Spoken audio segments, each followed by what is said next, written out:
بسم الله الرحمن الرحيم. سبحان الذي أسرى بعبده ليلا من المسجد الحرام إلى المسجد الأقصى الذي باركنا حوله لنريه من آياتنا إنه هو السميع البصير.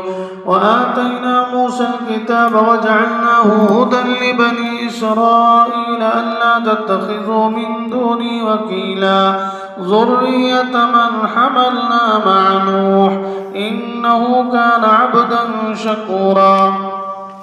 وقضينا إلى بني إسرائيل في الكتاب لتفسدن في الأرض مرتين ولتعلن علوا كبيرا فإذا جاء وعد أولاهما بعثنا عليكم عبادا لنا أولي بأس شديد فجاسوا خلال الديار وكان وعدا مفعولا.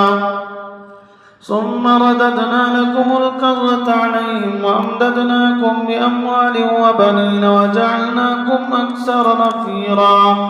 إن أحسنتم أحسنتم لأنفسكم وإن أسأتم فلها